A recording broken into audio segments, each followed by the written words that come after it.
भैया हम गायक कलाकार कुमार धर्मेंद्र आप सबके बीच में एक विरह गीत लेके आवत है। हमें आशा न पूरा विश्वास बा आप सबका पसंद आई। वो गीत एक बाझिल के ऊपर निर्धारित बा, जौना गीत के सुन के आप सबके करेजा फाड़िए भैया। कौनो दुल्हन के बियाह बहुत अच्छे घरे भय रहा, वो घर बहुत सुंदर स्वर्ग जैसे रहा, लेकिन भगवान के गजब महिमा, वह बेचारी कोख ना खुला। धीरे धीरे ससुराल के सबके व्यवहार बदले लग। एक दिन उनके पति घरे से निकाल दे, बेचारी रोवत रोवत अपने अम्मा के लगे गए। और अम्मा के लगे जाए के अम्मा से रोई कैसे कहत गा, हमरे दुआरे अम्मा अम्मा कई पेड़ावा हो, हमरे दुआरे अम्मा अम्मा कई पेड़ावा हो, अम्मा चिरैयन कई बासे रहो।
चिरई से बोलई हो तैसा बेरे चिरई से बोलई हो, उड़ी चाला बाझिनी के द्वार से।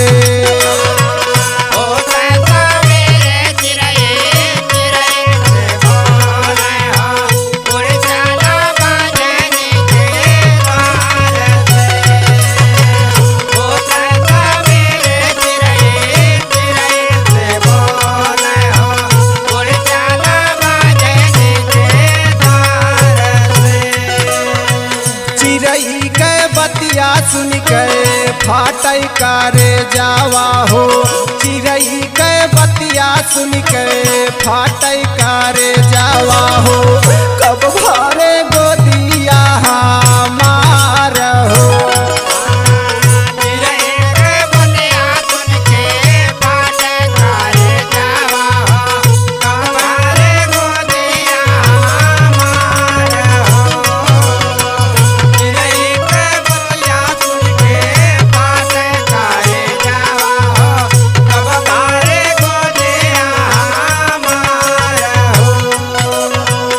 बिटिया रोई के बोले, बात सुन के अम्मा के करेजा फट जात वो भैया। बिटिया की बात सुन के अम्मा भोकर के रोए। बिटिया रोए रोए कहत भी अम्मा सास ननद ससुर सब ताना मारत है, उतना ना खलत अम्मा, लेकिन चिरई चरौनल में ताना मारत ही अम्मा।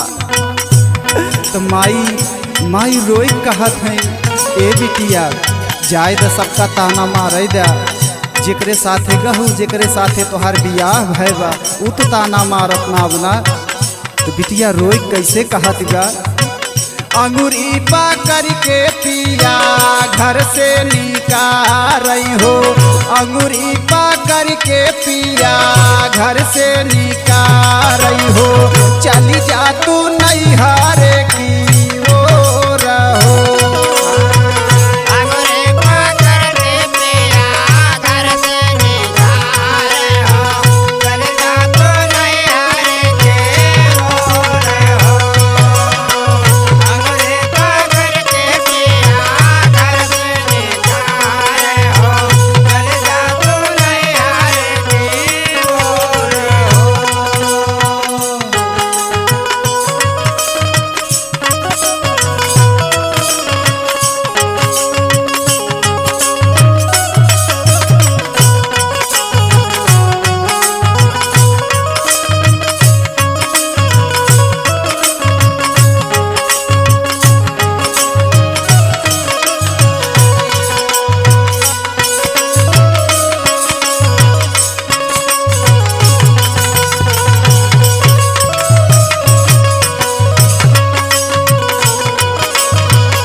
अम्मा बिटिया से पूछे ये बहनी तू इतना दुख में रहू कबो हालो ना भेजाऊ।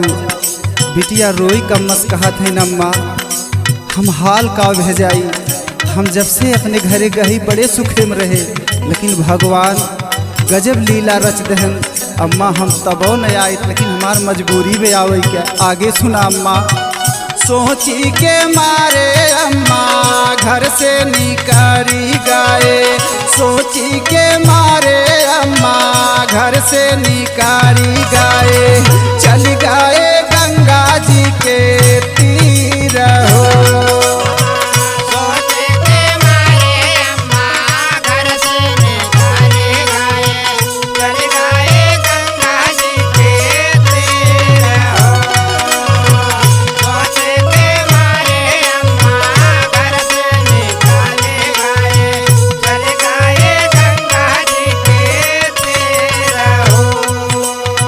सोचे की दाई देई गंगा जी में जानावा हो।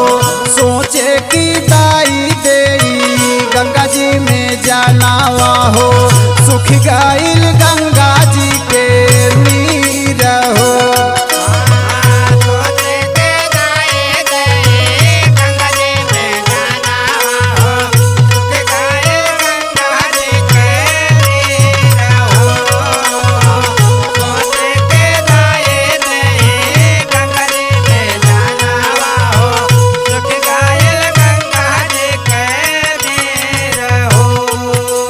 भैया गांव समाज तो ताना मरते रहा लेकिन बाझिन के देख के गंगा जी उसे दूरे भागत हैं। वह बाझिन को बहुत दर्द भयो। समय ऐसा लाग कि भगवान जितना दुख बनाए हैं वही बेचारी बदे बनाए हैं लेकिन उसे घूम के भैया कहाँ जाती बा।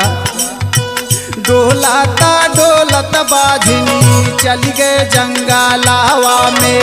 डोलाता डोलत बाझिनी चली गए जंगलावा में। जहाँ बैठा बाटे भूखा से रहो।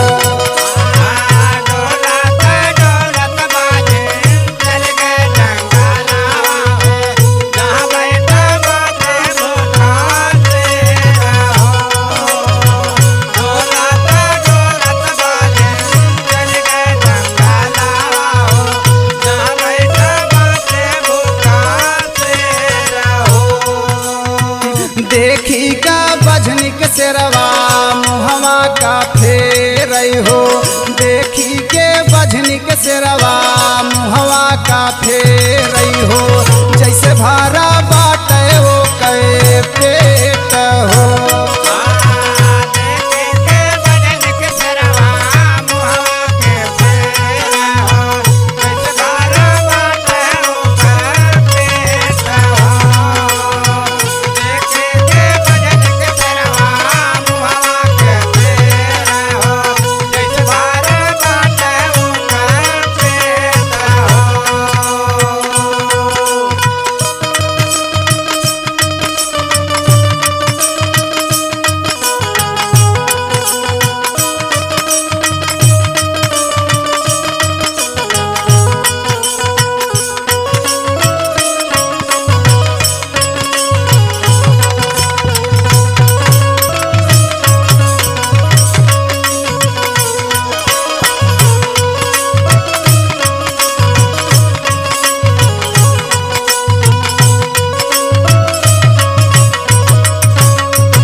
भैया बिटिया के बात सुन के माई तबाक हो गई एकदम। माई रोई कहत है ये बिटिया एक काम करा हमार बात सुना। अम्मा का है कि बिटिया संगवई में रहा हमरे। अम्मा का है कि बिटिया संगवई में रहा हमरे। जाजी न पियावा के देश हो।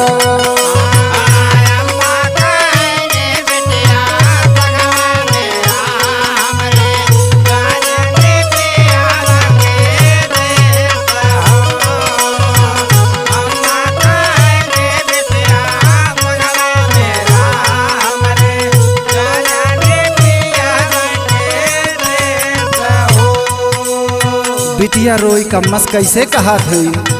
कुछ दीना होए अम्मा हम हमर कादारिया हो कुछ दीना होए अम्मा हमर कादारिया हो बन जाबे भैया भौजी के बोझ हो।